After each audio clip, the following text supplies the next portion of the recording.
میں نے بجائے معذرت خانہ رویہ اڈاپٹ کرنے کے پورے پیشن کے ساتھ، پورے جذبے کے ساتھ، پورے کانفیڈنس کے ساتھ اپنی بات لوگوں تک پہنچائی ہے۔ اس کے بغیر لوگ سیریس نہیں لیتے بات کو۔ یہ من کر کے دنیا میں چینج نہیں آئے گی سر، چینج آئے گی نہ، بالکل یہ کہیں نہیں لکھا ہوا، لا ریفرنس پیش کر، یہ نہ سے چینج آتی ہے۔ یہ ویسے ایک جز ہے، ویسے تو پورا شعر ہے کہ نہ میں وابی نہ میں بابی، میں ہوں مسلم علمی کتابی۔ اور اس کا جو فائنل ورژن ہے وہ ہے کہ مرنے سے پہلے اے مسلمان کر لے اس پہ غور، کتابوں کا خدا اور ہے بابوں کا خدا اور۔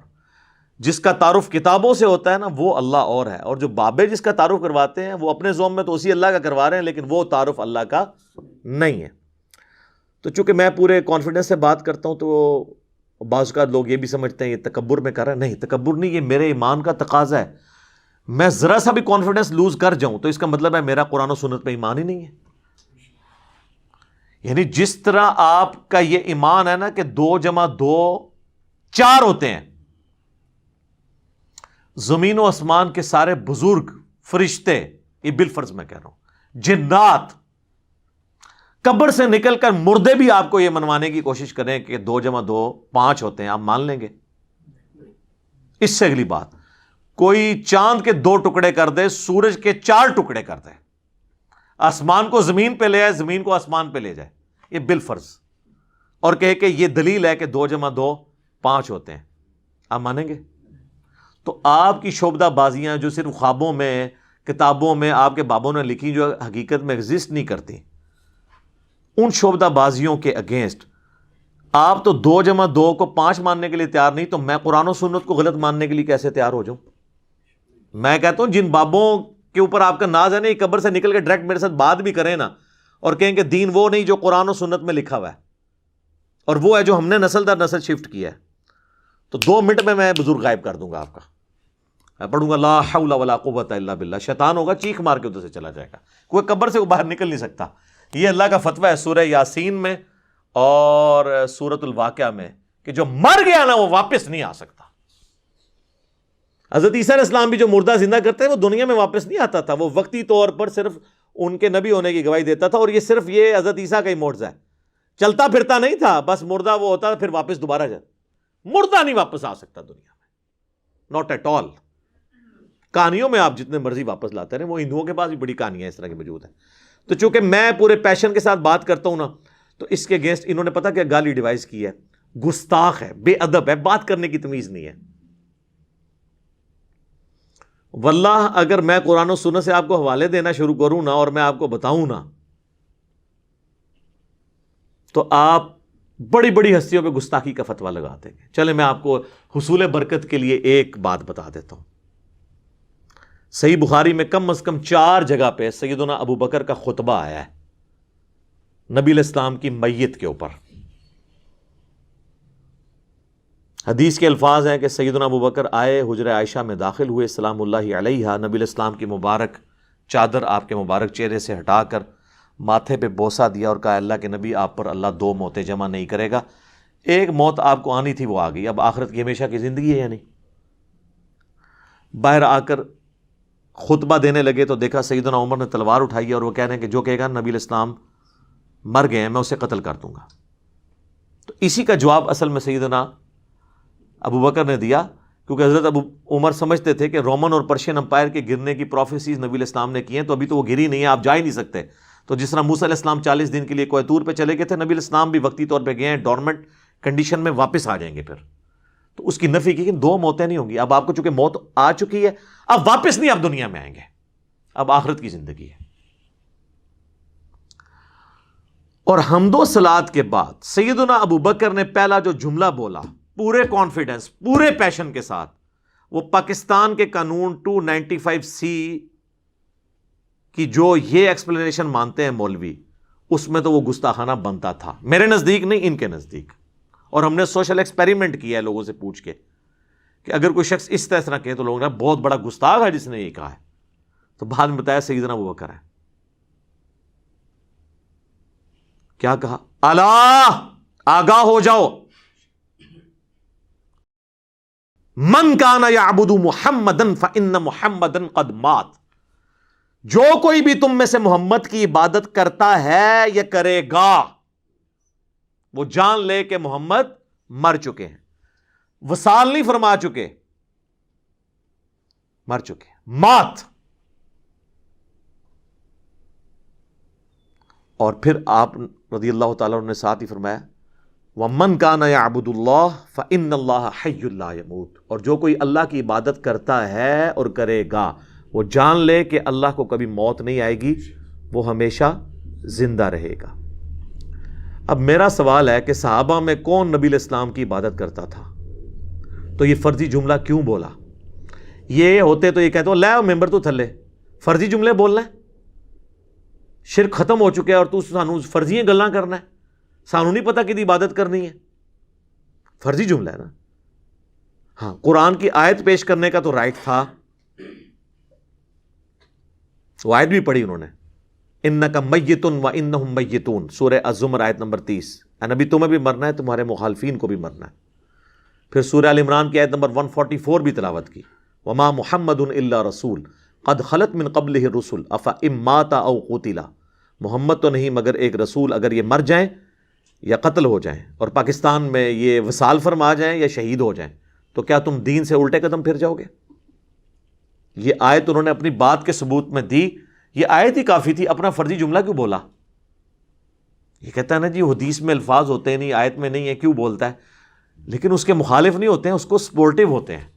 وہ بولتا ہوں تو جناب آپ کے دماغ میں ڈرل ہوتی ہے نا سر، اس کے بغیر تو سمجھ نہیں آتی۔ میں جب بھی حدیث اسامہ ابن زید والی بیان کرتا ہوں بخاری اور مسلم سے، کہ جب ایک میدان جنگ میں ایک کافر ان کے تلوار کے نیچے آیا تو اس نے اس کو کلمہ پڑھ دیا، پھر بھی انہوں نے اسے قتل کر دیا، اور بعد میں دل میں قلق آیا کہ مجھ سے غلطی ہوئی ہے، نبی علیہ السلام کو خود ہی جا کے بتا دیا کہ یا رسول اللہ اس نے کلمہ پڑھا تھا۔ آپ نے فرمایا اسامہ کیا تو نے اس کو کلمے کے بعد بھی قتل کر دیا؟ کہا یا رسول اللہ اس لیے کہ وہ ڈر کے کلمہ پڑھ رہا تھا۔ آپ نے فرمایا کیا تو نے اس کا دل چیر لیا تھا؟ اسامہ تو کیا کرے گا جب وہ قیامت والے دن کلمہ پڑھتا ہوا اللہ کے حضور تیرے خلاف مقدمہ قائم کر دے گا؟ اسامہ تو کیا کرے گا؟ اسامہ تو کیا کرے گا؟ آپ یہ جملہ ریپیٹ کرتے رہے، حتیٰ کہ حضرت اسامہ کہتے ہیں میرے دل میں خواہش ہوئی آج سے پہلے میں کافر ہوتا، آج کلمہ پڑھ کے مسلمان ہوتا اور میرا یہ گناہ تو کم از کم دھل جاتا۔ تو یہ حدیث کے اندر میں ایک جملہ بولتا ہوں جو اس میں لکھا نہیں ہے، لیکن وہی ہے جس طرح حضرت ابوبکر نے جو کچھ بولا وہ قرآن حدیث میں لکھا کوئی نہیں ہوا تھا، من کان یعبد محمدا فإن محمدا قد مات۔ تو میں کیا جملہ بولتا ہوں کہ حضرت اسامہ نے یہ نہیں کہا کہ جی یا رسول اللہ میں نے دل چیر لیا تھا کیونکہ میرے گھوڑے کے قدموں سے جو خاک اڑے گی اور وہ میرے گھوڑے کے نتنوں میں بیٹھے گی اس کو بھی کوئی امت کا بڑے سے بڑا بزرگ غوث کتب ولی نہیں پہنچ سکتا، اور وہ تو سارے دل کا حال جان لیتے ہیں، ان کو تو کشف القبور بھی ہو جاتا ہے، تو میں تو ان کا امام ہوں، جی یا رسول اللہ میں نے دل چیر کے دیکھ لیا تھا، میرے سے تو کوئی چیز چھپی نہیں رہی، مجھے تو علم غیب بھی ہے۔ یہ جو میں انالیسس کرتا ہوں نا، یہ اصل میں ان کے دماغ میں کرتا ہے ڈرل، جنہوں نے ہدایت لینی ہے، اور جو گمراہی پہ تلے ہیں نا ان کو یہ تلوار کی طرح ان کے دل پہ جا کے لگتا ہے، وہ تو کہتے ہیں جناب یہ تو شکل بھی نہیں ہم نے دیکھنی، ہے ہی گستاخ ہے۔ سر آپ نے حضرت ابوبکر کے ساتھ بھی یہی کچھ کرنا تھا، اگر آپ کو یہ بتایا نہ جائے کہ ان کا خطبہ ہے، کیونکہ آپ لوگوں نے تو کہانی کرائی ہے کہ نبی علیہ السلام کو زندہ دفنایا گیا۔ جی وہ آپ کو جب دفنا رہے تھے اس وقت بھی ہونٹ ہل رہے تھے اور امتی امتی کی آوازیں آ رہی تھی۔ جی یہ دیوبند مدرسے کے بانی قاسم نانوتوی نے اپنی کتاب آب حیات میں لکھا ہے، یا تو نبی والی کتاب میں، وہ صحابہ جنہوں نے اپنی جانیں دی ہیں حضور کو بچانے کے لیے انہوں نے زندہ آپ کو دفنا دیا۔ ظاہر ہے پھر ہونٹ تو پھر اگر ہل رہے تھے، آخرت کی زندگی میں تو ہونٹ نہیں ہلتے، آخرت کی زندگی میں تو سانس بھی نہیں ہوتا، آخرت کی زندگی میں ٹوائلٹ بھی نہیں ہوتا، یہ تو ساری دنیاوی زندگی کی چیزیں۔ اور عباس رضوی صاحب جو بریلوی عالم ہیں انہوں نے حیات النبی پہ کتاب لکھی، جو امام بیہقی کی کتاب ہے نا حیات الانبیاء فی قبورہم، اس کی شرح لکھی انہوں نے، تو اس میں انہوں نے آب حیات کے اس جملے کو کوٹ کر کے کہا کہ تم لوگ جو ہے نا وہ اس کو قاسم نوتوی کو کچھ نہیں کہتے، ہمارا کم از کم یہ والا عقیدہ نہیں جو دیوبندیوں کا ہے، ہم کہتے ہیں کہ حضور فوت ہو گئے ہیں۔ تو انہوں نے حیات النبی پہ ان کو بھی ٹانٹ کیا ہے کہ ان کا جو حیات النبی ہے ہم سے بھی زیادہ غلو پہ مبنی ہے، یہ خالی میں نے نہیں گرفت کی ہے۔ تو علمی طریقے سے معاملات کو لے کے چلیں. اب یہ میں نے یہ ساری باتیں کوئی پوائنٹس میں لکھی نہیں ہوئی تھی, یہ تو میں پھر 2-3 گھنٹے بولتا رہوں گا, باتیں ختم نہیں ہوں گی, لیکن جو میں سمجھتا ہوں نا ضروری میں اس کو ساتھ ساتھ کلیئر کروں تاکہ آپ کو یہ بات سمجھ آ جائے کہ یہ گستاخی اور جو بے ادبی کا فتویٰ لگاتے ہیں نا یہ خام خواہ ہے. حالانکہ آپ لوگ گواہ ہیں, میں ہمیشہ اعلیٰ حضرت امام احمد رضا بریلوی صاحب کہتا ہوں, حالانکہ مجھے کئی لوگوں نے کہا اعلیٰ حضرت کیوں کہہ رہے ہیں, پھر کیا فرق پڑتا ہے؟ اگر اعلیٰ حضرت لفظ سن کے کوئی بندہ توحید ماننے کے لیے تیار تو میں جناب 10 دفعہ اعلیٰ حضرت کہنے کے لیے تیار ہوں. ٹھیک ہے, ان کے بقول ہے نا, کیا فرق پڑتا ہے؟ میں نے ہمیشہ کہا اشرف علی تھانوی صاحب, تو کیا یہ بریلوی علماء کہتے ہیں؟ دوسروں کو یہ کہتے ہیں مرحوم, اپنے کو کہتے ہیں رحمت اللہ علیہ, یہ انہوں نے نام رکھے ہوئے.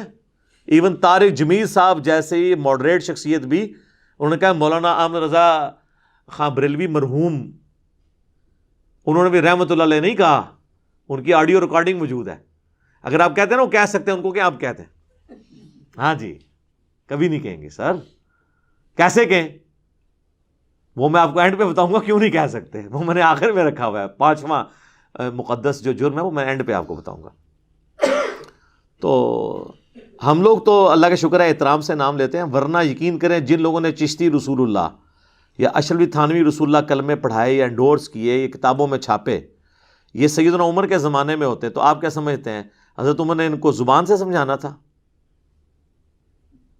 تو میں حضرت عمر سے 1 کروڑ گنا کم اپنے مزاج میں سخت ہوں.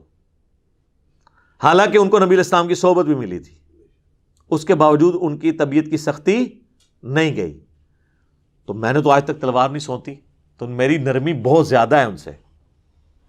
یہ میں آپ کو ایک علمی بات کر رہا ہوں, آپ یہ نہ کہ کل کو کوئی کہہ دے کہ میں نے اپنا مرتبہ ان سے بڑھا دیا ہے.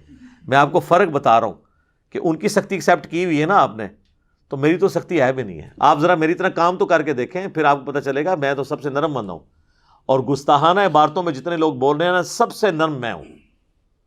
میرے زیادہ نرم بندہ آپ کو ملے گا نہیں کوئی. اور ٹی وی پہ آ کے لوگ بڑے بڑے نرم انداز میں بات کرتے ہیں, آپ الگ سے ان کی ذرا ویڈیوز دیکھ لیں, وہ لیک ہوتی ہیں تو پھر آپ کو پتہ چل جاتا ہے کہ کس قسم کی ویڈیوز ان کی لیک ہوتی ہیں. یہ پچھلے دنوں ہمارے ایک بابا جی کی ویڈیو نہیں تھی لیک ہوئی, بادشاہی مسجد جو دیوبندیوں کے پاس ہے, چونکہ بریلوی دیوبندی اور اہل حدیث دونوں کو وہابی کہتے ہیں. تو اذان مغرب شروع ہوئی مزار اقبال پہ, یہ 9 نومبر 2020 کی بات ہے, ویڈیو ریکارڈ موجود ہے. تو انہوں نے کہا جی اٹھو جی چلو جی انہاں دی کیڑی جان ہے, اے دے سوراں دے سور نے. کہنا انہاں بڑیاں تے اخلاص منگو تو بڑے بڑے لوگ ان گداواں نو خیر پا ہی دے دے. چلو جی چلیے, او بھابیاں دی اذان اے تے کڑا دے اے تے سور دے سور چل چلیے.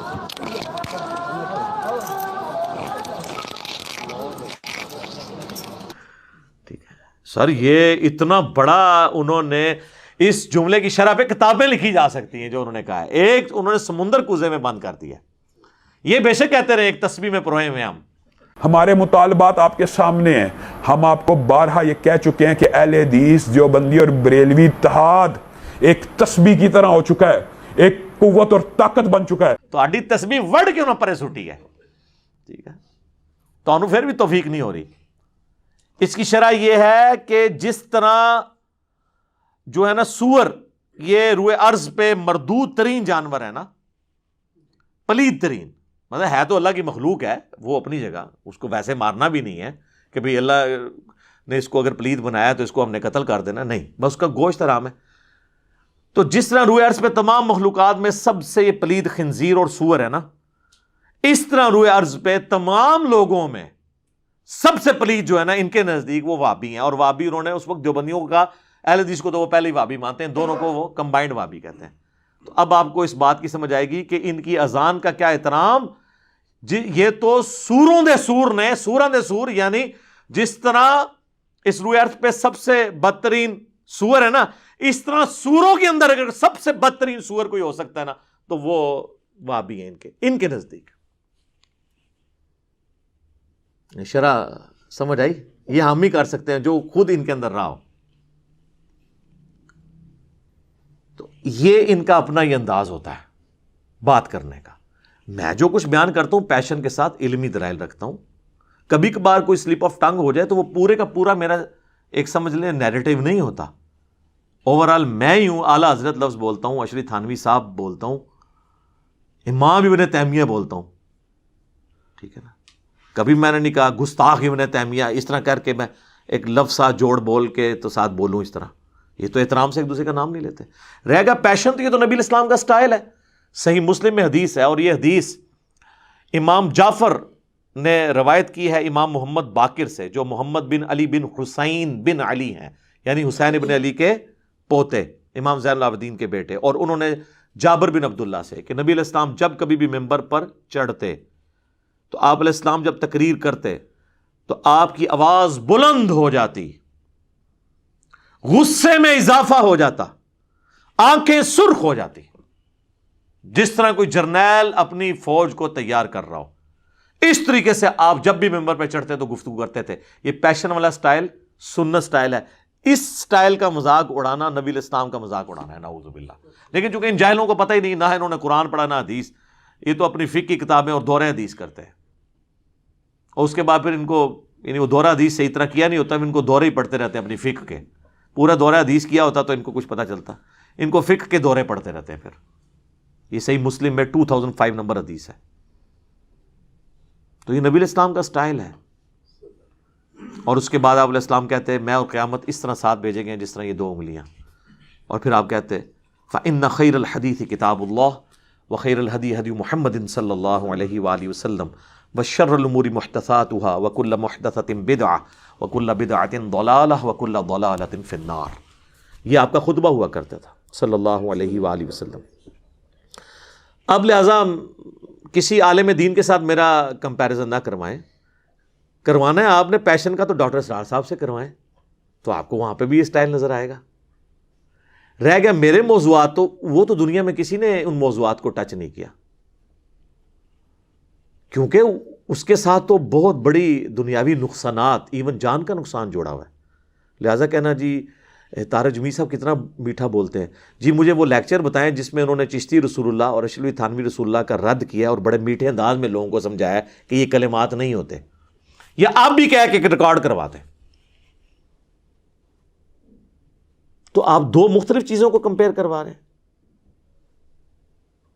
آپ گولف کے بال کا مقابلہ کرکٹ کے بال کے ساتھ کروانا چاہ رہے ہیں, ان کے ٹاپکس ہی نہیں ہیں. چلیں آپ خود کر کے بتا دیں ذرا, پھر آپ کو پتہ چل جائے گا آپ کے ساتھ جو ہوگی کتنا عرصہ آپ سروائیو کریں گے. تو میں تو اللہ کا شکر ہے پھر بھی بڑا نرم ہوں. اور اگر یہ علماء مجھے مخلص ہوتے نا سمجھانے میں, تو ہوتا یوں کہ میرے پاس آتے اکٹھے ہو کر بریلوی علماء اور مجھے کہتے ہیں کہ دیکھیں آپ تھوڑی سی یزید کے معاملے میں نرمی کریں, آپ ہر معاملے میں اہل حدیث کو یزید والے مسئلے میں اتنا رگڑا لگاتے ہیں, ان کے بیچاروں کے چڑیا جتنے دل دکھ جاتے ہوں گے, آپ بار بار یزید کو کنڈیم کرتے ہیں, بار بار. ہاں ٹھیک ہے ہم بھی مانتے ہیں کہ یزید نے برا کام کیا, لیکن اہل حدیث ہمارے بھائی ہیں, ان کے دل دکھتے ہوں گے. آپ یزید والا ٹاپک چھوڑ ہی دینا. یہ کہیں گا کبھی کوئی بریلوی کیا کہے گا, منڈ کے رکھو انہوں نے, چک کے رکھو کام, انجینئر صاحب چک کے رکھو. یہی لکھا ہوتا ہے کامنٹس میں, کام چک کے رکھو. آج تک مجھے کسی اہل حدیث نے نہیں آ کے کہا کہ دیکھیں آپ علی بھائی ہر دوسرے لیکچر کے اندر آپ یہ کہتے ہیں کہ مرے ہوئے بزرگوں کو پکارنا شرک ہے, یہ قبروں پہ مزارات نہ بنائے جائیں, یہ بدعات ہیں. توحید کے اوپر آپ اتنا زور لگاتے ہیں, مزارات کی مذمت کرتے ہیں. ہر دوسری ویڈیو میں کہتے ہیں رفع الیدین کے ساتھ نماز پڑھو, یہ سنت طریقہ ہے. تو ہمارے حنفی جو بریلوی اور دیوبندی بھائی ہیں, ان کے چڑیا جتنے دل دکھ جاتے ہیں, آپ کو کیا ضرورت ہے رفع الیدین پہ بات کرنے کی؟ آپ چپ کر کے بس اپنا ایک بات کریں, ان کے دل دکھ جاتے ہوں گے. کبھی نہیں کوئی, اللہ کے فضل سے اس کے بعد بھی کوئی نہیں آ کے سمجھائے گا. میں تھوڑی بوتھیے تو اندازہ لا لیں گے تسی ایکٹنگ پہ کر دے ہو یا تسی اندروں پہ بول دے ہو, پتہ لگ جاتا ہے. منو زیادہ کون تمہیں پہچان سکتا ہے, بلکہ سونگ کے بھی دس دیں گا. آپ نہیں مطلب سونگ کے بتا نہیں دیتے. آپ مجھے بتائیں ایک بندہ آپ کے سامنے آیا جس کے بال بکھرے ہوں, اتنی لمبی داڑھی ہو اور آدھی پنڈلی تک اس نے شلوار اٹھائی ہو, تو آپ کو وہم بھی آئے گا کہ یہ بریلوی ہے؟ ہاں. اسی طریقے سے ایک بندہ جو ہے خوبصورت سی ایک مٹھی کے برابر بالکل گول کر کے داڑھی اور ایک سخت سی ٹوپی اس نے پہنی ہو اور مجھے صاف کی ہوں, آپ کو یہ وہم بھی آئے گا کہ یہ جو ہے وہ اہل حدیث ہے؟ آپ کہیں گے دیوبندی تبلیغی ہے. ٹھیک ہے, تو وہ سب کو پتہ چل جاتا ہے شکل و صورت سے. لہٰذا وہ آپ کی بھی سونگنے کی حصہ اللہ کے فضل سے بہت زیادہ ہے.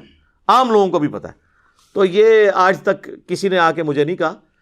تو میں تو اللہ کا شکر ہے کہ میں علماء کے اصول اور مبادی کے اوپر ہی ان کو سمجھاتا ہوں. اس سے بہتر دنیا میں کوئی طریقہ نہیں ہو سکتا. اور یہ قرآن نے ہمیں سکھایا, تعالوا الی کلمۃ سواء بیننا و بینکم. یہود و نصارہ کے ساتھ بھی آپ کامن ٹرم کے اوپر اکٹھے ہو سکتے ہیں. سورہ آل عمران کی آیت نمبر 64 ہے. تو میں کامن ٹرم پہ اکٹھا ہوتا ہوں. میں بریلویوں سے کہتا ہوں کہ دیکھو, میں خود 31 سال بریلوی رہا, مجھے بچپن سے یہ چیز بتائی گئی کہ دیوبندیوں کے امام نے اشرف علی رسول اللہ کلمے کو انڈورس کیا تھا, لہٰذا یہ گستاخ رسول ہیں. تو میرے بھائیوں میں یہ مانتا ہوں, آپ بھی مانتے ہو؟ کہتے ہیں جی مانتے ہیں.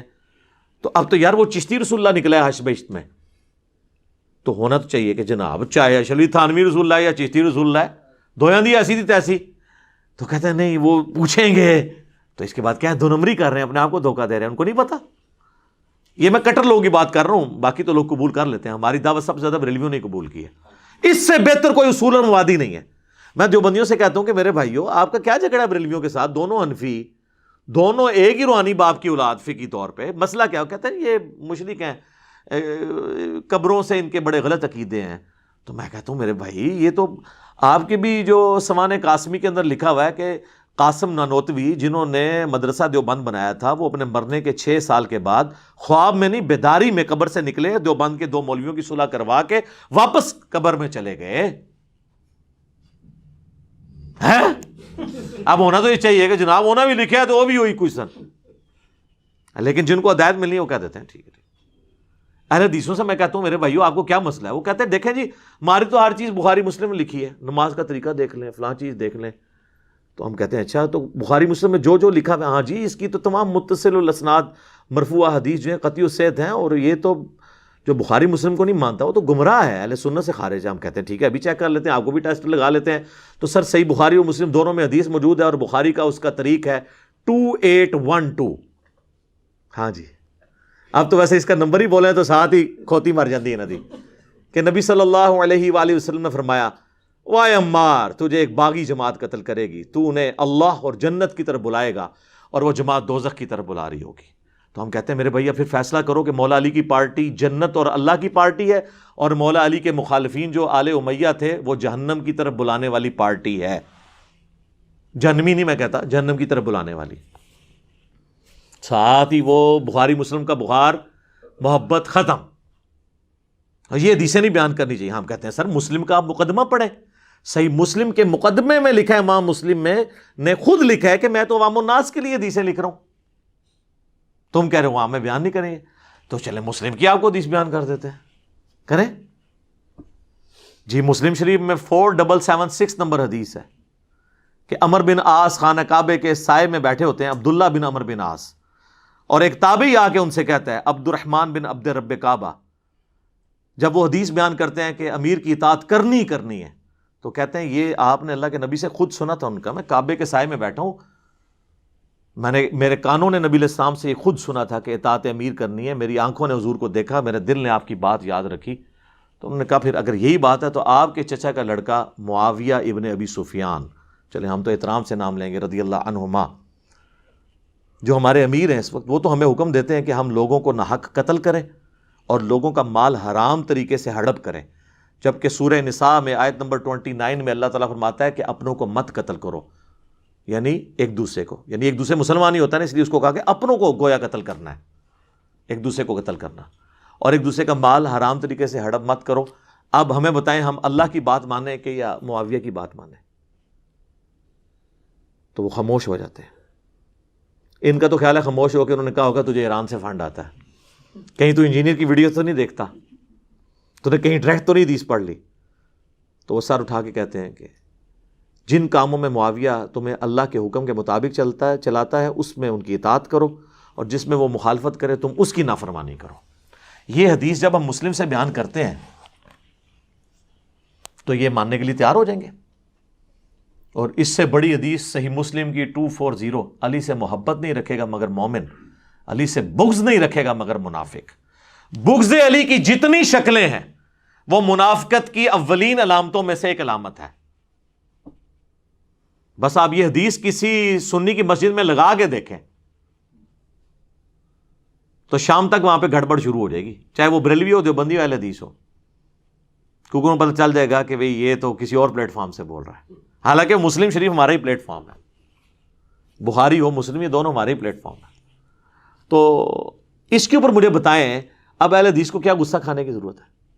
اسی طریقے سے اہل تشیع کی طرف آ جائیں، وہ تو خود اس چیز کا رونا روتے ہیں کہ آل امیہ کے دور پہ میں سیدنا علی پر ممبروں سے سب و شتم ہوتا تھا، تو تم نے وہی کام شروع کر دیا۔ میرے پاس تو کوئی شیعہ آتا، میں کہتا ہوں میرا تم سے بنیادی اختلاف یہ ہے کہ تم معاویہ کے ٹریک پہ اور میں علی کے ٹریک پہ ہوں۔ علی نے تو اپنے مخالفین کے لیے دعائیں بھی کی، ان کے جنازے بھی پڑھائے، اور اپنے ہاتھوں سے ان کو دفن بھی کیا، ان کی لاشیں اٹھائیں، ان پہ گریہ کیا، اور تم لوگ جو ہے وہ حضرت علی کے طریقے پہ نہیں چلتے ہو، اور ان لوگوں کے طریقے پہ چلتے ہو جنہوں نے 60 سال تک ممبروں پہ حضرت علی پہ لعنت کی، تم بھی صحابہ پہ لعنت کر کے انہی کے طریقے پہ ہو، تو آگے سے وہ بھی پریشان ہو جاتا ہے۔ اب اس سے بہتر اور کیا طریقہ ہے ان کو سمجھانے کا؟